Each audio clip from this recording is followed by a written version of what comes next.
জনতার দরবারে পঞ্চায়েত নির্বাচনে প্রার্থী নির্বাচন করে ভারতবর্ষের নজির গড়েছেন তৃণমূল কংগ্রেসের সর্বভারতীয় সাধারণ সম্পাদক অভিষেক বন্দ্যোপাধ্যায়।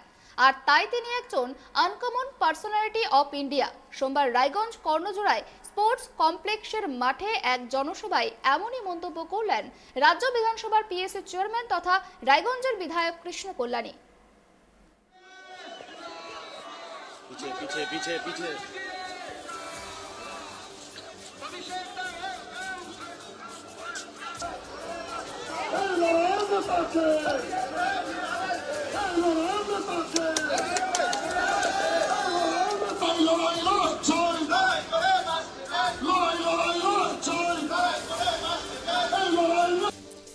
রায়গঞ্জের কর্ণজোড়ায় স্পোর্টস কমপ্লেক্সের মাঠে জনসংযোগ যাত্রা উপলক্ষে এক জনসভায় সোমবার যোগ দিতে আসেন তৃণমূল কংগ্রেসের সর্বভারতীয় সাধারণ সম্পাদক অভিষেক বন্দ্যোপাধ্যায়। সেই জনসভার মঞ্চে রাজ্য বিধানসভার পিএসসি চেয়ারম্যান তথা রায়গঞ্জের বিধায়ক কৃষ্ণ কল্যাণী ছাড়াও উপস্থিত ছিলেন রাজ্যের মন্ত্রী গোলাম রাব্বানি, জেলা সভাপতি কানাইয়া লাল আগরওয়াল, কালিয়াগঞ্জের বিধায়ক সৌমেন রায় সহ তৃণমূলের শীর্ষ নেতৃত্ব। এই জনসভার মঞ্চে বক্তব্য রাখতে গিয়ে রায়গঞ্জের বিধায়ক কৃষ্ণ কল্যাণী জানান, অভিষেক বন্দ্যোপাধ্যায় স্বচ্ছ রাজনীতি করেছেন। সেখানে কেন্দ্রে বিজেপি সরকার ষড়যন্ত্রের রাজনীতি করছে। রাজ্যের মা বোনদের লক্ষ্মীর ভাণ্ডার প্রকল্পের সুবিধা পাইয়ে দিতে মুখ্যমন্ত্রী মমতা বন্দ্যোপাধ্যায় তাদের হৃদয়ে বসেছেন।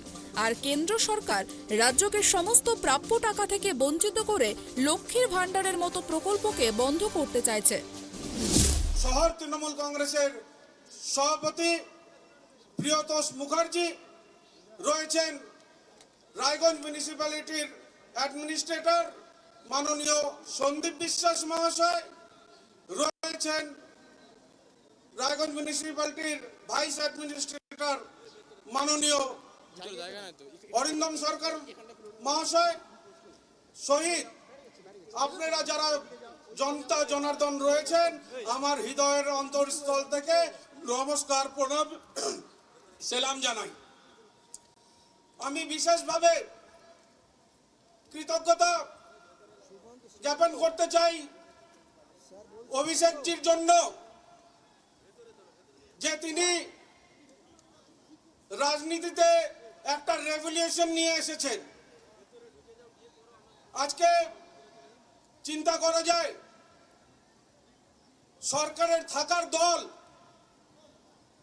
আজকে জনতার রায়ে ত্রিস্তরীয় পঞ্চায়েতে ক্যান্ডিডেট সিলেকশন করছে।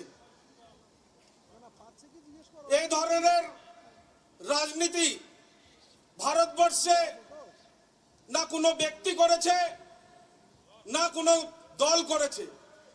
সেই জন্য আমি অভিষেকজিকে সম্বোধন করতে গিয়ে বললাম uncommon personality of India. Actually দাদা আপনি ডিজার্ভ করেন, আপনি আনকমন পার্সোনালিটি অফ ইন্ডিয়া। আজকে যেখানে এত ট্রান্সপারেন্ট রাজনীতি উনি করছেন, সেখানে কেন্দ্র সরকার বিজেপির সরকার ষড়যন্ত্রের রাজনীতিতে মেতে গিয়েছে।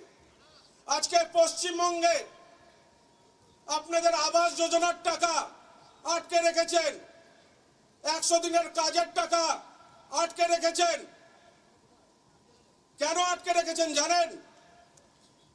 মমতা বন্দ্যোপাধ্যায় লক্ষ্মীর ভাণ্ডার প্রকল্প চালু করেছেন ছিলেন, যেটাতে মায়েরা 500 টাকা 1000 টাকা প্রত্যেক মাসে পান।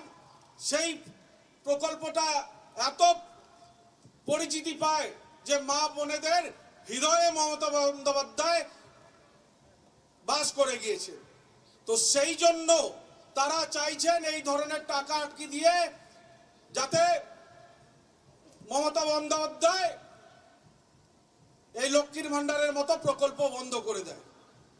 তো আমি দায়িত্ব নিয়ে বলছি, মমতা বন্দ্যোপাধ্যায়ের অভিষেক বন্দ্যোপাধ্যায়ের মেরুদণ্ড অনেক সোজা, অত সহজ না। একটা কথা আছে, गमले की पौधे की तरह मत बनो, जो थोड़ा सा धूप आए तो मुरझा जाती है। बनना है तो जंगल की पेड़ की तरह बनो, जो तूफानों में लहराती रहती है। তো আমাদের নেত্রী মমতা বন্দ্যোপাধ্যায় সেই জঙ্গলের মোটা গাছ। আর আমার সম্বন্ধেও বিরোধী দলনেতা অনেকবার চমকেছে, ধমকেছে, বলেছে ইডি পাঠিয়ে দিব, সিবিআই পাঠিয়ে দিব।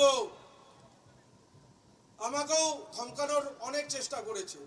তো আজকে এই মঞ্চের এখান থেকে ওই লোডশেডিং অধিকারীকে একটা বার্তা দিতে চাই যে তুমি ইনকাম ট্যাক্সের গাড্ডা, সিবিআই এর গাড্ডা কিংবা ইডির গাড্ডা করেছো, তাতে কোনো লাভ নাই। দুটা লাইন তোমার জন্য বলছি, শুনে নাও।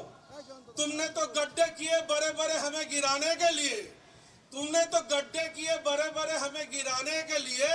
ममता दी का आशीर्वाद है, अभिषेक जी का चश्मा है, हमने छलांग लगाना सीख लिया। কৃষ্ণবাবু এদিন আরও জানান, মমতা বন্দ্যোপাধ্যায় ও অভিষেক বন্দ্যোপাধ্যায়ের মেরুদণ্ড সোজা, ভাঙা এত সহজ নয়। এই প্রসঙ্গে কৃষ্ণবাবু একটি শায়েরিও শোনান। রাজ্যের বিরোধী দলনেতা শুভেন্দু অধিকারীকে লোডশেডিং অধিকারী বলে কটাক্ষ করে রায়গঞ্জের বিধায়ক কৃষ্ণ কল্যাণী। এদিন তিনি বলেন, যতই ইডি আর সিবিআই এর গাড্ডা দেখাও, তাতে কোনো লাভ নেই। শুভেন্দু প্রসঙ্গেও কৃষ্ণবাবু আরও একটি মজাদার শায়েরি শোনান। রায়গঞ্জ থেকে গৌতম পালের রিপোর্ট, ট্রাইব টিভি।